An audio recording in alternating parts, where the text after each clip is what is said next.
Selamat pagi teman-teman. Apa suara saya jelas? Ya, ya. Memasuki bulan Oktober tahun 2023. Tema bulanannya adalah misi dan pelayanan Kristus. Ya. Saya mau mulai dengan membacakan kitab dari Yesaya. Yesaya 8 ayat 23 sampai Yesaya 9 ayat yang kedua dan kelima. Di sini katakan, tetapi tidak selamanya. Tidak selamanya akan ada kesuraman untuk negeri yang terimpit itu. Saudara coba perhatikan, tidak selamanya. Ya. Berarti apa, saudara? Berarti sudah direncanakan bahwa satu waktu nanti tidak ada kesuraman lagi. Gitu ya. Kalau dahulu Tuhan merendahkan tanah Zebulon dan tanah Naftali, maka di kemudian hari Ia akan memuliakan jalan ke laut, daerah seberang sungai Yordan, wilayah bangsa-bangsa lain. 9. Bangsa yang berjalan di dalam kegelapan telah melihat terang yang besar. Mereka yang diam di negeri kekelaman, atasnya terang telah bersinar. Engkau telah menimbulkan banyak sorak-sorak dan sukacita yang besar. Mereka telah bersukacita di hadapanmu seperti sukacita di waktu panen, seperti orang bersorak-sorak di waktu membagi-bagi jalan. Ayat 5. Sebab seorang anak telah lahir untuk kita. Saudara, ini pakai katanya telah ya. Karena apa? Karena sudah direncanakan. Ya, walaupun belum kejadian, tapi sudah direncanakan. Seorang putra telah diberikan untuk kita. Lambang pemerintahan ada di atas bahunya, dan namanya disebut orang penasihat ajaib, Allah yang perkasa, Bapa yang kekal, Raja damai. Teman-teman, Yesaya itu hidup kira-kira 700 tahun sebelum Yesus. Ya, 700 tahun sebelum Yesus. Tetapi telah dinubuatkan ya, bahwa tidak selamanya. Jadi Allah sudah merencanakan, Allah sudah punya visi bahwa nanti akan ada seorang anak yang akan lahir untuk kita. Nah, kalau Yesaya itu hidup kira-kira 700 tahun sebelum Yesus. Kalau Abraham itu kira-kira 2000 tahun sebelum Yesus. Itu Abraham. Adam dan Hawa itu jauh sebelum itu. Ya. Mungkin tidak ada yang persis mencatat, karena kejadiannya mungkin sudah hanya 2 orang itu yang tahu dengan persis, saudaraku ya, dan mungkin saat itu mereka tidak sempat untuk menuliskan sesuatu. Namun, saudara, sejak Adam dan Hawa jatuh dalam dosa, itu sudah ada rancangan Bapa. Kejadian 3 ayat 15. Aku akan mengadakan permusuhan antara engkau dan perempuan ini, antara keturunanmu dan keturunannya akan meremukkan kepalamu, dan engkau akan meremukkan tumit.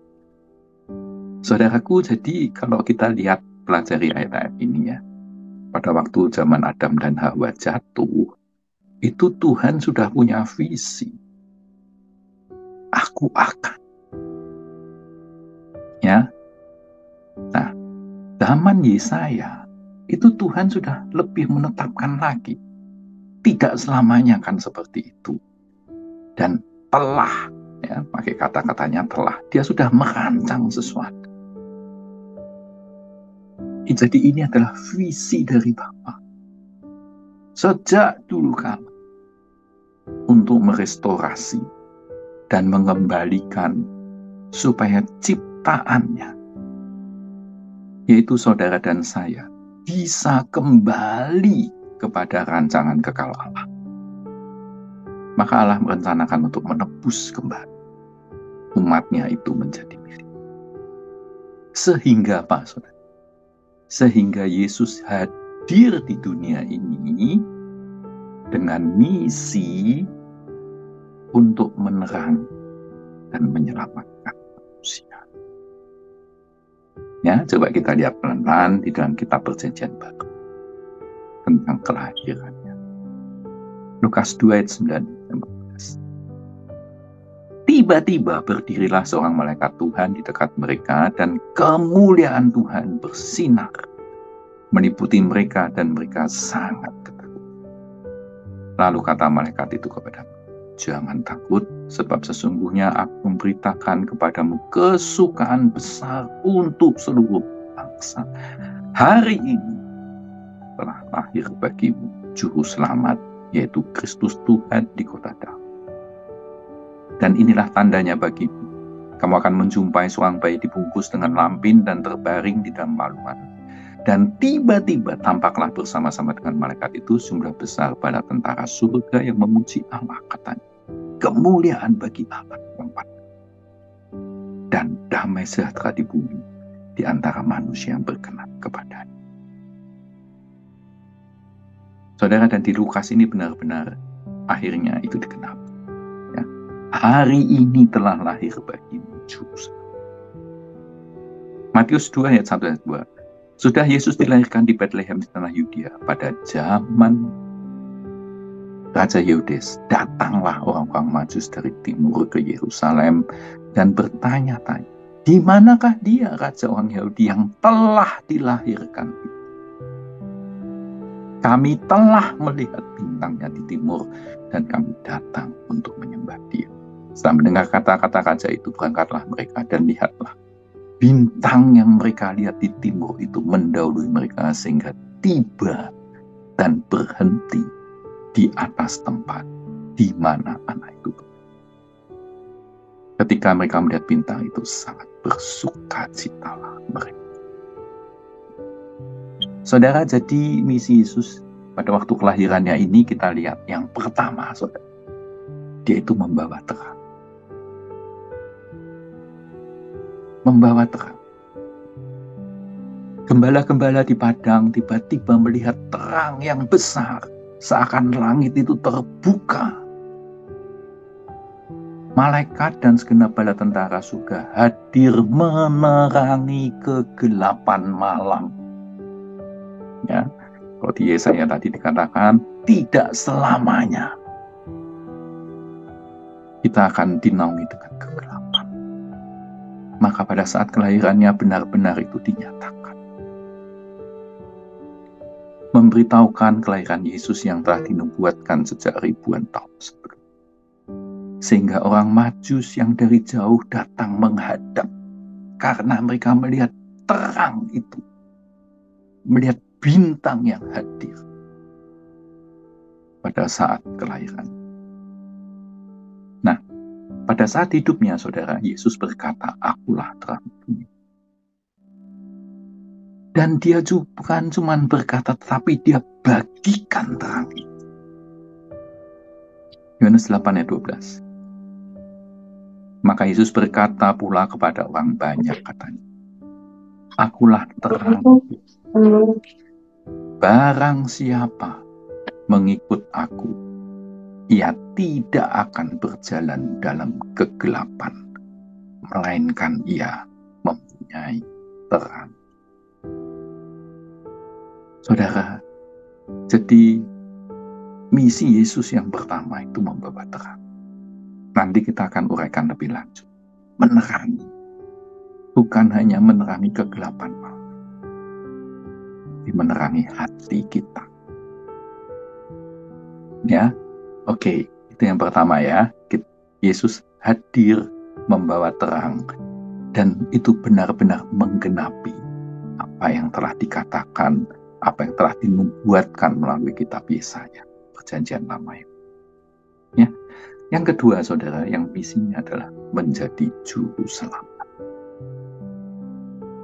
Matius 1 ayat 21 ayat 23. Ia akan melahirkan anak laki-laki dan kau akan menamakan dia Yesus, karena dialah yang akan menyelamatkan umatnya dari dosa. Perhatikan ayat 22, saudara. Hal itu terjadi supaya genaplah yang difirmankan Tuhan.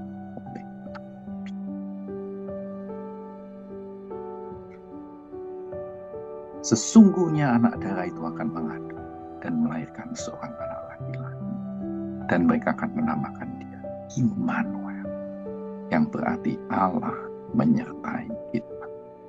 Ya, jadi apa yang dinubuatkan dalam perjanjian lama itu benar-benar digenapi.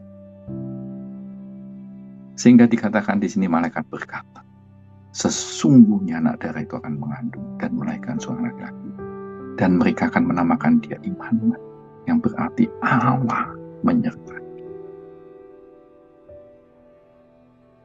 Saudara, Yesus menjadi juru selamat. Yang pertama, dia mendamaikan manusia kepada Bapa.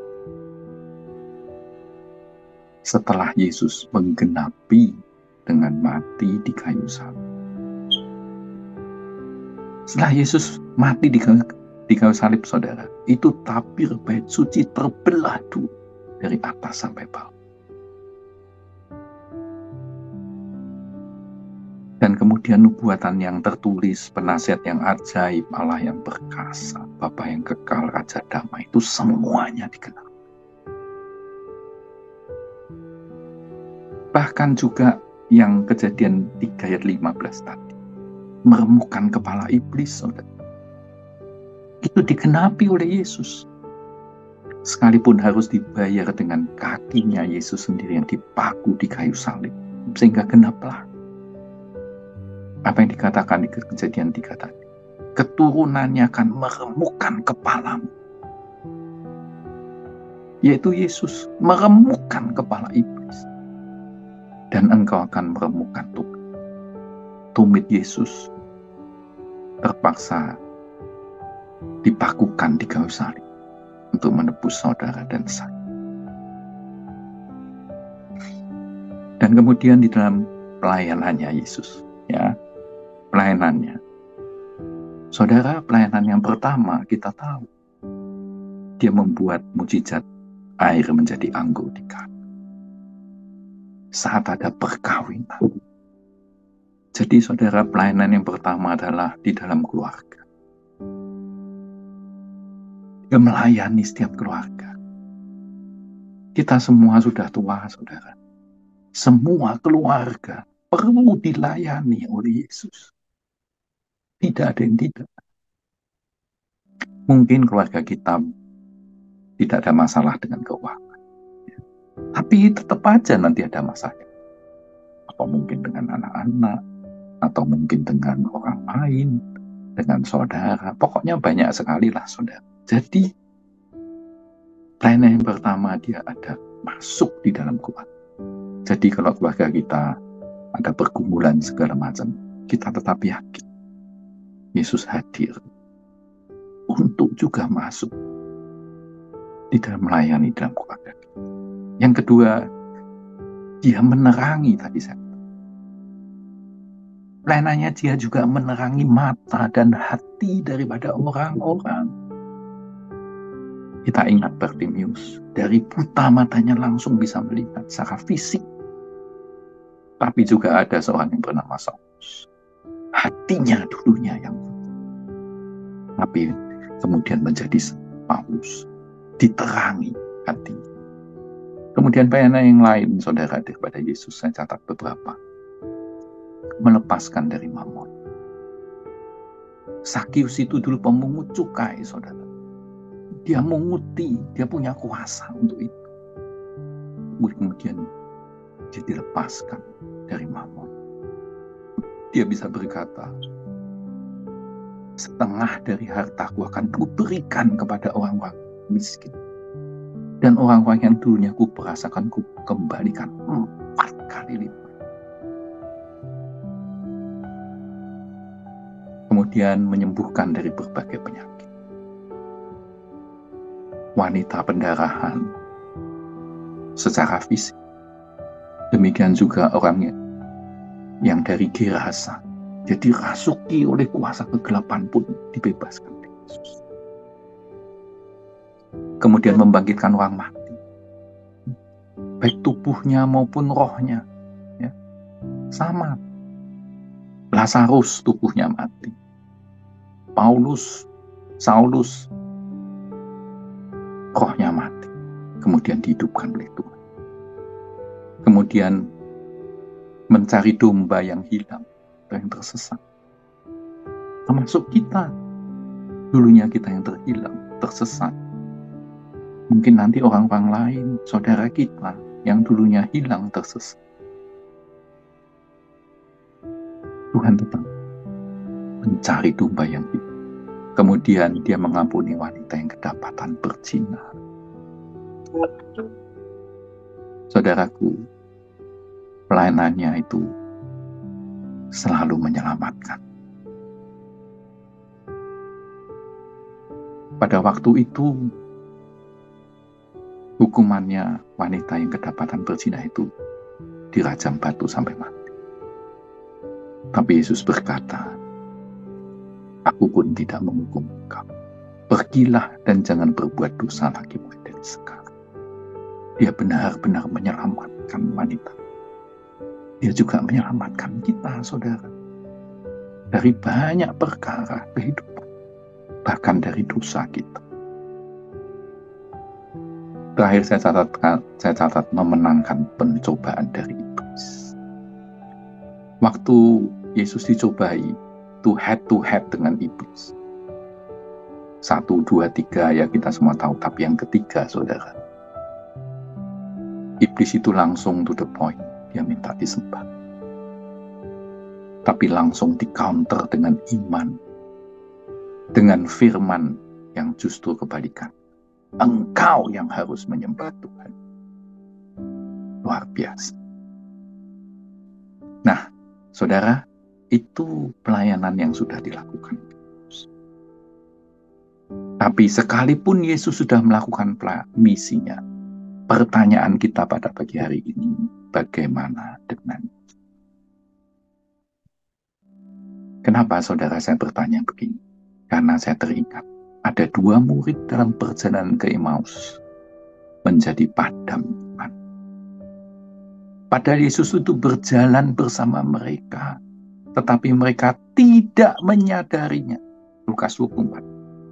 Itu 2 orang muridnya Yesus loh, yang selama 3,5 tahun bersama Yesus, mestinya mengenal pribadinya, menjadi saksi mata, mendengar dengan telinga sendiri apa yang dikatakan dan diteladankan Yesus, masih bisa padam rohnya.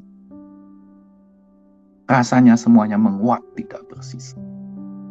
Maaf saudara, saya ingin membangunkan kembali hidup rohani dan pengenalan kita akan Tuhan.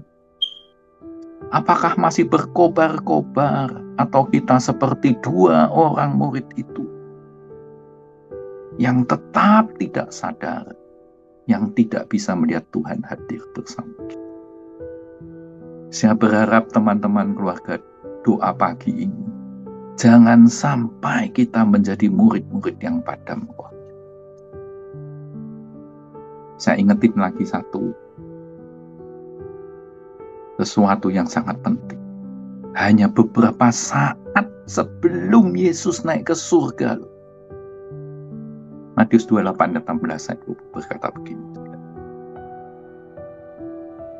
Dan ke-11 murid itu berangkat ke Galilea, ke bukit yang telah ditunjukkan Yesus kepada mereka. Ketika melihat dia, mereka menyembahnya. Tetapi beberapa orang ragu. Yesus mendekati mereka dan berkata, kepadaku telah diberikan segala kuasa di surga dan di bumi. Karena itu pergilah, jadikanlah semua bangsa muridku, dan baptislah mereka dalam nama Bapa dan Yesus. Dan ajarlah mereka melakukan segala sesuatu yang telah kuperintahkan kepadamu. Dan ketahuilah, aku menyertai kamu senantiasa sampai kepada akhir zaman. Saudara, marilah kita jadi murid yang melaksanakan amanat Yesus. Jangan jadi bagian murid yang ragu-ragu.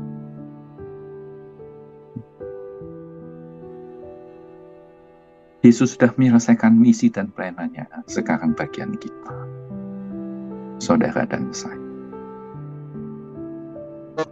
Mari kita terus belajar menghidupi dan tetap melekat, supaya bisa melaksanakan amanat. Saudara, GBI menetapkan slogannya, sehati menuntaskan amanat. Kita juga sama. Kita mau tetap terus memacu hidup kita, supaya kita tidak ada di antara kita yang padam, tapi sebaliknya kita memacu untuk tetap hidup, menghidupi dan tetap melekat pada Tuhan. Kemudian yang terakhir, kita belajar terus dibentuk untuk menjadi serupa dengan Dia, yaitu kita harus menyelamatkan dan menjadi terang di dalam hidup ini. Amin.